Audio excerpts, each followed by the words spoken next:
Hi, it's Dave Oates, head researcher at FinderMonkey. I wanted to do a video today about adoption.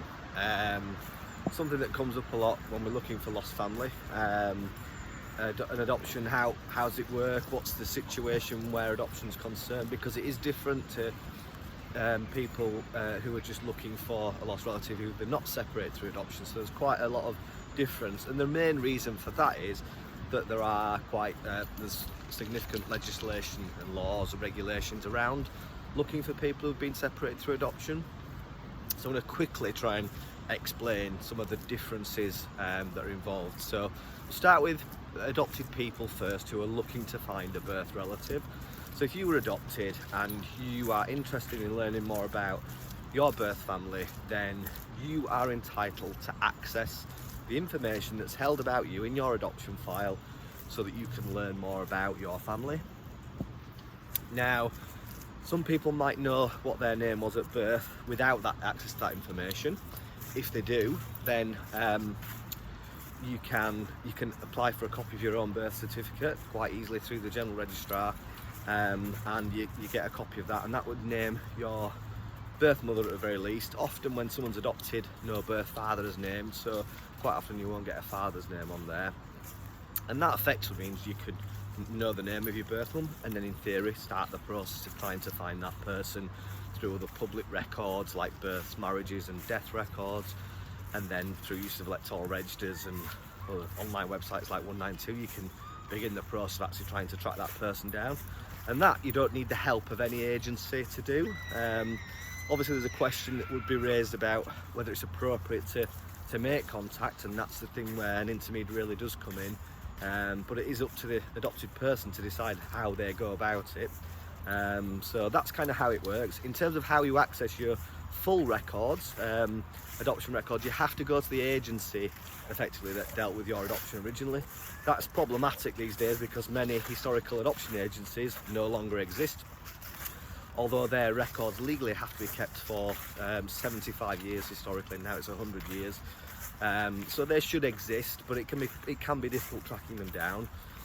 You are entitled to contact your local authority, even if they weren't the agents that dealt with your adoption. As you pay council tax to them, they are obliged to help you access your records.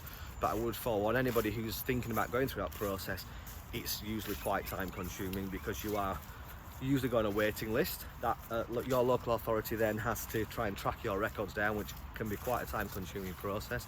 And often the records will be held by another local authority and you have to wait for them then to release the records. So I've known many people it take in excess of a year quite frequently. So but it does depend upon the agency. So that's kind of, I'll go into that on another video because it's quite a big thing in itself. That the other kind of aspect of looking for somebody separated through adoption is if you're looking for a person who's being adopted, so you are a birth relative of a person who was given up for adoption. Now, usually in those circumstances, most people wouldn't know what their name was changed to, so wouldn't have the ability to be able to find that person.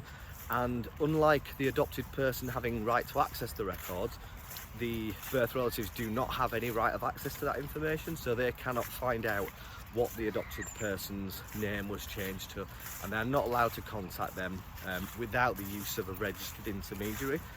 What a registered intermediary has to do, they have to interview the person wanting to find somebody, make sure it's appropriate, that they can be helped, and that there is that they're prepared to take that case on.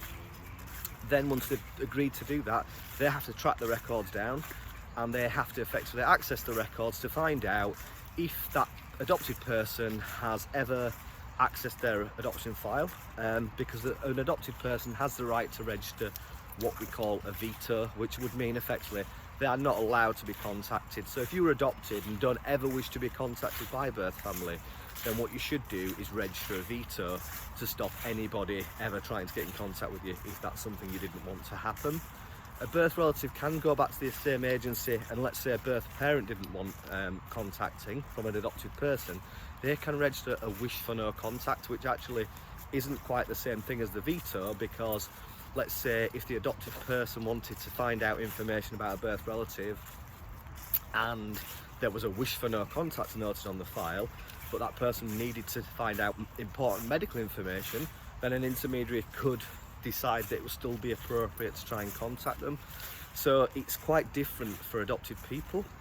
If you're wanting to find an adopted person, ultimately their information could only ever be shared with you through an intermediary, and they have to give consent. So the intermediary has to track the records down, make sure there are no vetoes or any reasons to not attempt contact with that person. Then they have to trace the person, and then they have to get in contact with them and ask them for their views, and see how they feel about being contacted effectively. So they're the main differences. So if you are an adopted person looking for a birth relative, relatively simple to a certain extent to do that without any much professional help. Although I would always say it's wise to get professional help in these situations. If you are a birth relative looking for an adopted person, then you definitely need the help of a registered intermediary, because you simply cannot do it without them. So I hope that makes some sense. I hope it explains some things and might provide some people with a few ideas of what they might need to be doing. If you do have any questions about that, I'd be more than happy to answer them. Please just pop them in the comments or drop us an email, and I'd be really happy to hear from you. Thanks for watching.